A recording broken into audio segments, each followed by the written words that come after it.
بسم اللہ الرحمن الرحیم۔ السلام علیکم دوستو، حضرت خالد بن ولید رضی اللہ تعالی عنہ تاریخ اسلام کے ماتھے کا جھومر ہیں۔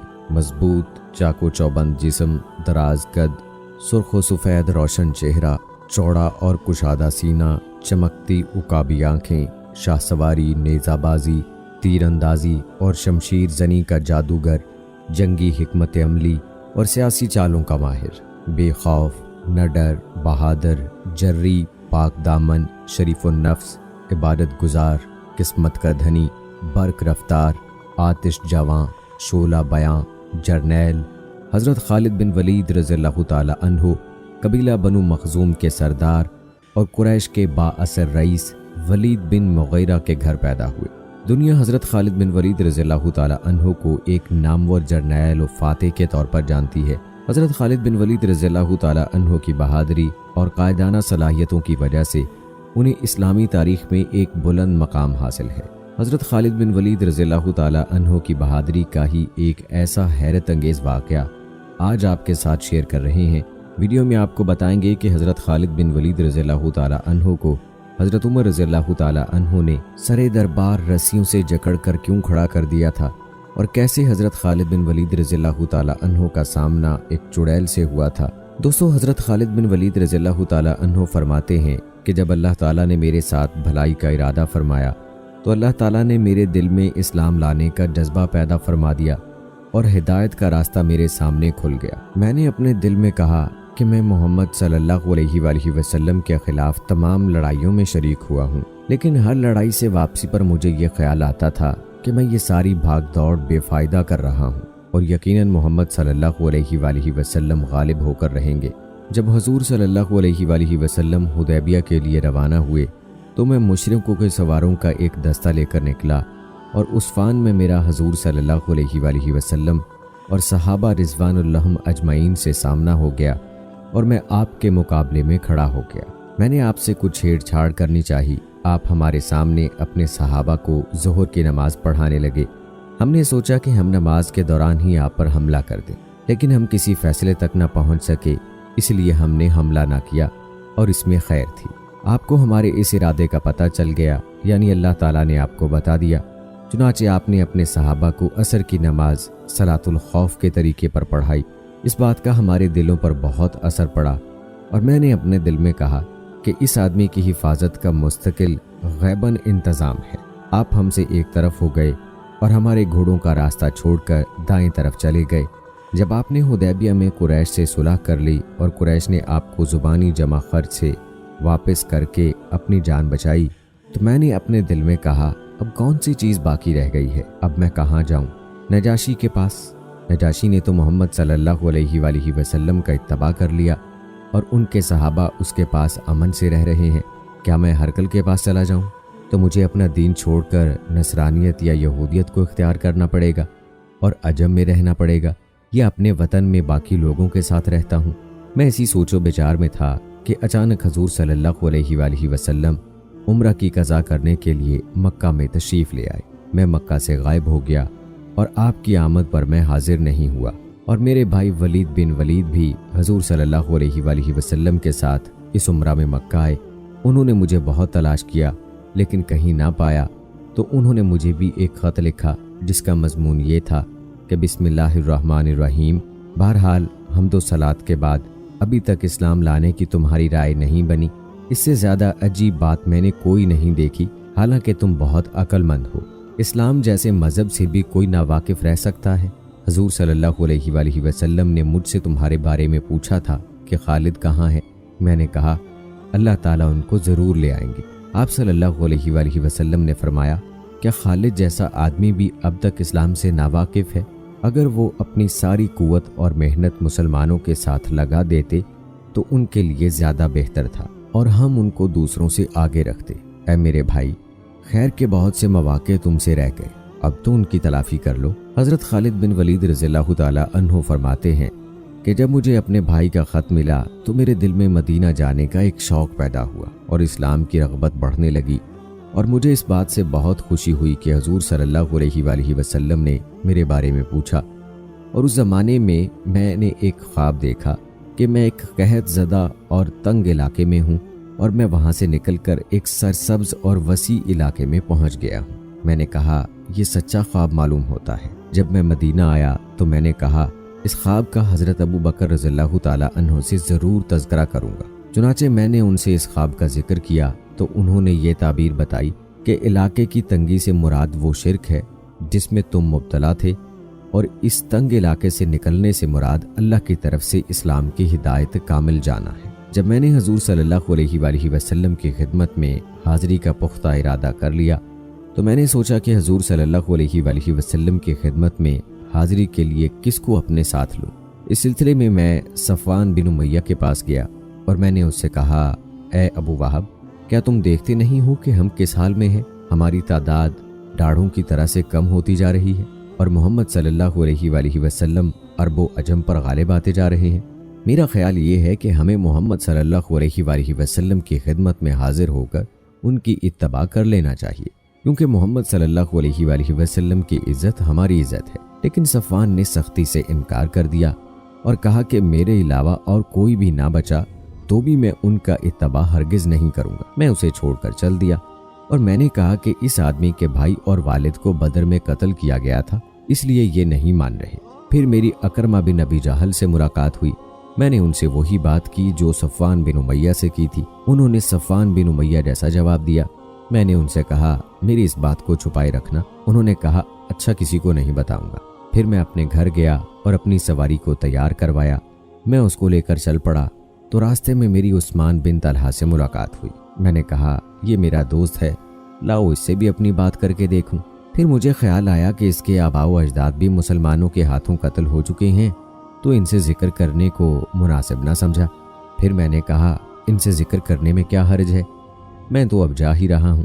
چنانچہ اسلام کے خلاف ہماری محنت کا جو نتیجہ نکل رہا ہے وہ میں نے ان کو بتایا، اور میں نے یہ بھی کہا ہماری مثال اس لومڑی کی سی ہے جو کسی سوراخ میں گھس گئی ہو، تو اگر اس سوراخ میں ایک ڈول بھی پانی ڈال دیا جائے تو لومڑی کو نکلنا پڑے گا۔ پہلے دونوں ساتھیوں سے میں نے جو بات کی ایسی ہی ان سے بھی کی، وہ فوراً مان گئے۔ میں نے ان سے کہا میں تو آج ہی جانا چاہتا ہوں اور میری سواری فج مقام پر تیار بیٹھی ہے۔ ہم دونوں نے آپس میں مکہ سے باہر مقام یاجج پر اکٹھا ہونا طے کیا کہ اگر وہ مجھ سے پہلے وہاں پہنچ گئے تو وہ میرا وہاں انتظار کریں گے، اور اگر میں ان سے پہلے وہاں پہنچ گیا تو میں ان کا انتظار کروں گا۔ چنانچہ صبح سحری کے وقت ہم لوگ گھروں سے نکلے اور طلوع فجر سے پہلے ہی ہم لوگ مقام یاجج پر جمع ہو گئے۔ پھر وہاں سے ہم دونوں روانہ ہوئے۔ جب ہم ہدائے مقام پر پہنچے تو وہاں ہمیں حضرت عمر بن عاص ملے۔ انہوں نے کہا کہ تم لوگوں کو خوش آمدید ہو۔ ہم نے کہا تمہیں بھی خوش آمدید ہو۔ انہوں نے پوچھا کہاں جا رہے ہو؟ ہم نے کہا تم گھر سے کس ارادے سے چلے ہو؟ انہوں نے کہا آپ لوگ گھر سے کس ارادے سے چلے ہو؟ ہم نے کہا ہمارا ارادہ تو اسلام میں داخل ہونے کا اور محمد صلی اللہ علیہ وآلہ وسلم کی اتباع کرنے کا ہے۔ انہوں نے کہا میں بھی اسی وجہ سے آیا ہوں۔ اب ہم تینوں ساتھ ہو لیے اور مدینہ جا پہنچے اور ہرہ میں اپنی سواریاں بیٹھا دیں۔ حضور صلی اللہ علیہ وآلہ وسلم کو ہمارے آنے کی خبر ملی، جس سے آپ بہت خوش ہوئے۔ میں نے اپنے صاف ستھرے کپڑے پہنے اور حضور صلی اللہ علیہ وآلہ وسلم کی جانب چل پڑا۔ راستے میں میرے بھائی مجھے ملے۔ انہوں نے کہا جلدی کرو، حضور صلی اللہ علیہ وآلہ وسلم کو تمہاری خبر مل چکی ہے اور وہ تمہارے آنے سے خوش ہیں اور تم لوگوں کا انتظار کر رہے ہیں۔ ہم تیز چلنے لگے۔ جب میں نے آپ کو دور سے دیکھا تو آپ مجھے دیکھ کر مسکراتے رہے، یہاں تک کہ میں نے آپ کے قریب آ کر یا نبی اللہ کہہ کر سلام کیا۔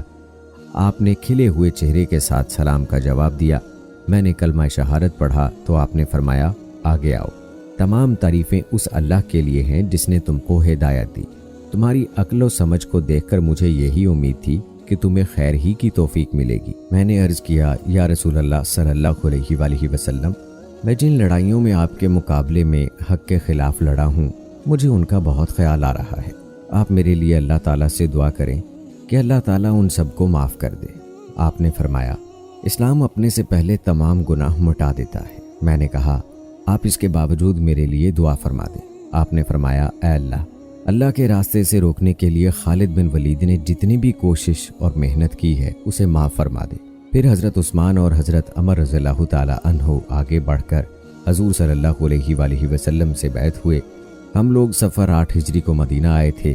اللہ کی قسم ضروری اور مشکل امور میں حضور صلی اللہ علیہ وآلہ وسلم اپنے صحابہ میں سے کسی کو میرے برابر قرار نہ دیتے تھے۔ دوستو، حضرت خالد بن ولید رضی اللہ تعالی عنہ نے جب عیسائیوں کا محاصرہ کیا تو ان کا سب سے بوڑھا پادری آپ کے پاس آیا۔ اس کے ہاتھ میں انتہائی تیز زہر کی ایک پڑیا تھی۔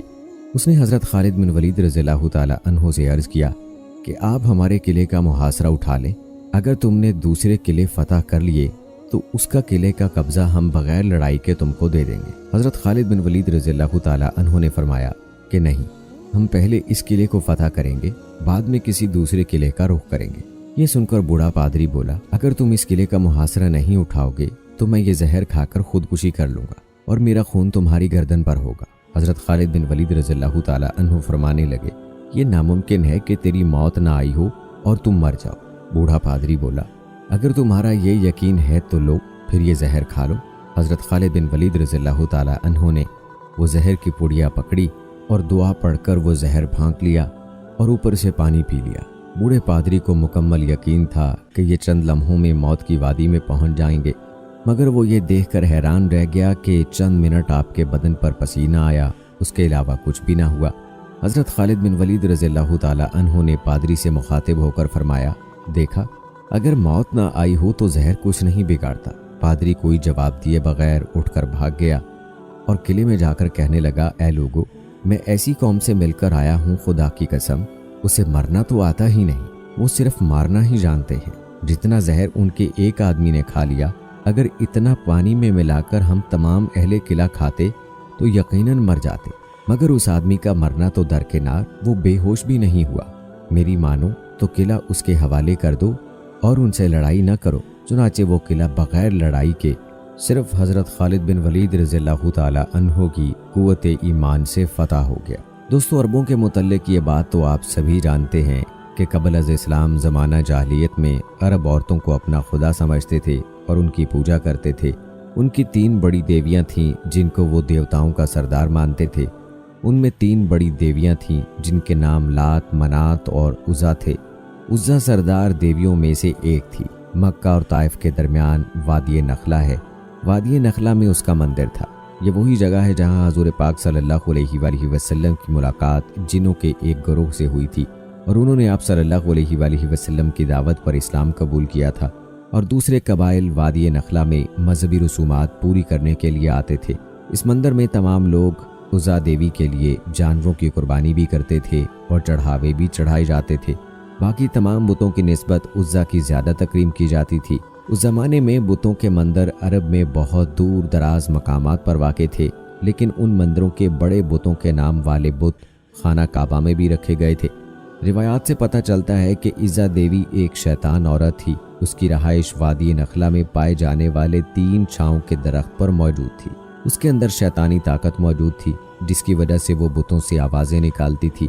عرب قبائل یہ آوازیں سن کر اس کے اندر کی قوتوں پر اعتقاد رکھتے تھے، اس کی تعظیم بجا لاتے تھے۔ انہیں وقتوں میں اللہ تعالیٰ نے حضرت محمد صلی اللہ علیہ وآلہ وسلم کو مبعوث فرمایا اور آپ صلی اللہ علیہ وآلہ وسلم نے لوگوں کو بتوں کی پوجا سے منع فرمایا۔ قریش کو یہ بات اچھی نہ لگی اور انہوں نے آپ صلی اللہ علیہ وآلہ وسلم کی ہر بات کی تردید کی۔ فتح مکہ کے وقت آپ صلی اللہ علیہ وآلہ وسلم نے خانہ کعبہ میں موجود تمام بتوں کو توڑ دیا، لیکن عزا دیوی کے مندر میں موجود بت وہاں سلامت تھا اور اس کے ماننے والے عقیدت مند اس کی پوجا کرتے تھے۔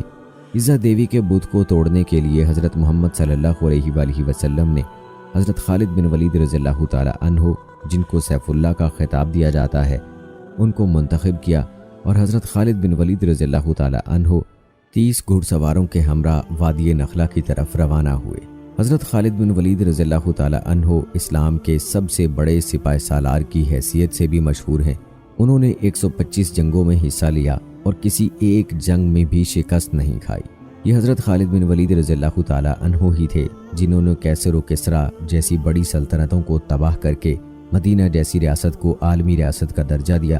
تو اب کی بار خالد بن ولید رضی اللہ تعالی عنہ کا مقابلہ کیسر و کسریٰ کی عظیم طاقت سے نہیں تھا، بلکہ اس بار خالد بن ولید رضی اللہ تعالی عنہ جس قوت سے برسر پیکار ہونے جا رہے تھے، اس قوت کی حقیقت اللہ اور آپ صلی اللہ علیہ وآلہ وسلم ہی جانتے تھے۔ فتح مکہ سے کچھ روز بعد 25 رمضان کو حضرت محمد مصطفیٰ صلی اللہ علیہ وآلہ وسلم نے حضرت خالد بن ولید رضی اللہ تعالی عنہ سے فرمایا کہ وہ وادی نخلا میں جائیں اور 3 چھاؤں والے درخت کا رخ کریں۔ جب وہ 3 چھاؤں والے درخت کو پالیں تو ان میں سے پہلا 3 چھاؤں والا درخت کاٹ دیں۔ یہ ایک ایسا درخت ہے جو بنا آبیاری کے خود بخود اگنے لگتا ہے۔ تو حضرت خالد بن ولید رضی اللہ تعالی عنہ نے آقائے دو جہاں صلی اللہ علیہ وآلہ وسلم کے حکم کے مطابق وادی نخلا کی طرف سفر باندھا اور وہ 3 چھاؤں والے درختوں کو تلاش کر کے ان میں سے پہلے درخت کو کاٹ دیا۔ جب حضرت خالد بن ولید رضی اللہ تعالی عنہ اس عمل کو انجام دینے کے بعد واپس آئے، دو جہاں صلی اللہ علیہ وآلہ وسلم کی خدمت اقدس میں تشریف لائے تو آپ صلی اللہ علیہ وآلہ وسلم نے پوچھا، جب تو نے اس درخت کو کاٹا تو کیا تمہیں کچھ دکھائی دیا تھا یا کوئی ایسی بات ہوئی تھی جو تمہیں غیر معمولی محسوس ہوئی؟ اس کے جواب میں حضرت خالد بن ولید رضی اللہ تعالی عنہ نے عرض کیا کہ نہیں سرکار، مجھے وہاں کچھ بھی عجیب یا غیر معمولی محسوس نہیں ہوا۔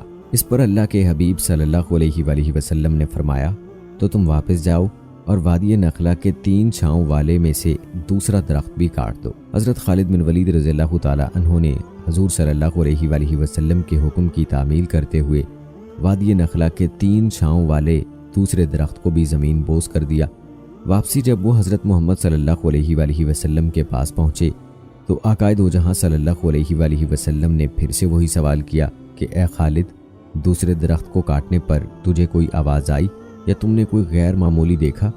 اس بار بھی حضرت خالد بن ولید رضی اللہ تعالی عنہ نے وہی جواب دیا۔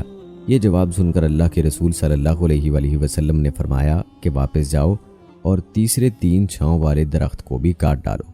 حضرت خالد بن ولید رضی اللہ تعالی عنہ جب اس مرتبہ حکم کی تعمیل کے لیے وادی نخلا میں آئے تو دیکھا کہ عزا برہنہ حالت میں اپنے بال پھیلا کے اور انتہائی غصے کی حالت میں اپنے دانت پیس رہی ہے، اور اس عورت کے پیچھے عزا دیوی کے مندر کا محافظ بھی چلا آ رہا ہے۔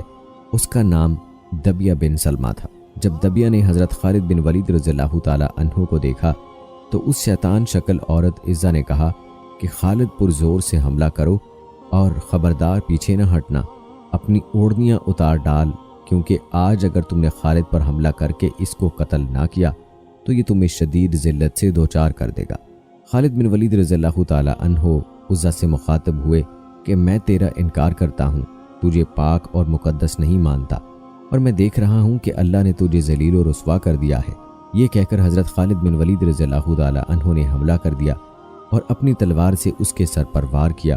حضرت خالد بن ولید رضی اللہ تعالی عنہ نے عزا کو مارنے کے بعد جب دیکھا تو وہ شیطان عورت جل کر راکھ کا ڈھیر بن چکی تھی۔ اس کو کیفر کردار تک پہنچانے کے بعد حضرت خالد بن ولید رضی اللہ تعالی عنہ نے دبیہ کو بھی مار دیا اور اس برائی کو ہمیشہ ہمیشہ کے لیے جڑ سے اکھاڑ پھینکا۔ اس کے بعد جب حضرت خالد بن ولید رضی اللہ تعالی عنہ آقائے دو جہاں کی خدمت میں حاضر ہوئے اور یہ سارا واقعہ آپ صلی اللہ علیہ وآلہ وسلم کے سامنے بیان کیا تو آپ صلی اللہ علیہ وآلہ وسلم نے بعد فرمایا کہ اے خالد، یہ عزا تھی جو اب آئندہ عربوں میں نہ ہوگی اور نہ اب اس کی عبادت کی جائے گی۔ وہ دن تھا اور یہ آج کا دن ہے۔ عربوں میں سب سے زیادہ لائق تعظیم سمجھی جانے والی عزا کا نام لیوا کوئی بھی باقی نہیں ہے۔ دوستو، حضرت خالد بن ولید رضی اللہ تعالی عنہ کی زندگی پر نظر دوڑائی جائے اور اس بات کا جائزہ لیا جائے کہ وہ کون سے عوامل تھے کہ جن کی وجہ سے قبیلہ قریش کا ایک جنگجو، عالم اسلام کا ایک عظیم سپاہ سالار، کمانڈر اور عسکری حکمت ساز بنا، تو یہ بات سامنے آتی ہے کہ ان کی جنگی حکمت عملی بہت غیر معمولی تھی۔ انہوں نے جو جنگی طریقہ اختیار کیا وہ اس زمانے کے لحاظ سے کئی 100 سال آگے کا تھا۔ ان کی جنگی حکمت عملی اس وقت کے اعلیٰ ترین اذہان بھی نہیں سمجھ پاتے تھے۔ ان کی ذاتی دلیری، جرت، شجاعت، بہادری، خطرات میں کود پڑنے کی عادت، جنون اور عشق کی حد تک یہ شوق کہ وہ اللہ کی راہ میں جہاد کریں، اور تمام عوام تھے کہ جنہوں نے آپ رضی اللہ تعالی عنہ کو سیف اللہ بنا دیا۔ بعض کتابوں میں تو یہ بھی ہے کہ آپ رضی اللہ تعالی عنہ صاحب کشف و کرامت مجاہد تھے۔ اس سے بڑی کرامت اور کیا ہو سکتی ہے کہ انہوں نے 60 مجاہدین کے ساتھ 60,000 کے لشکر پر حملہ کرنے کا فیصلہ کیا تھا۔ وہ کون سے ایسے راز تھے کہ جو ان لوگوں کو معلوم تھے اور آج کے تاریخ دان ان سے ناواقف ہیں؟ وہ کون سی ایسی قوتیں تھیں کہ جو ان کے ساتھ کام کرتی مگر آنکھوں سے نظر نہیں آتی تھیں؟ اگر ایسی قوتوں کا کوئی وجود نہ ہو تو بظاہر 60,000 کے لشکر کے مقابلے میں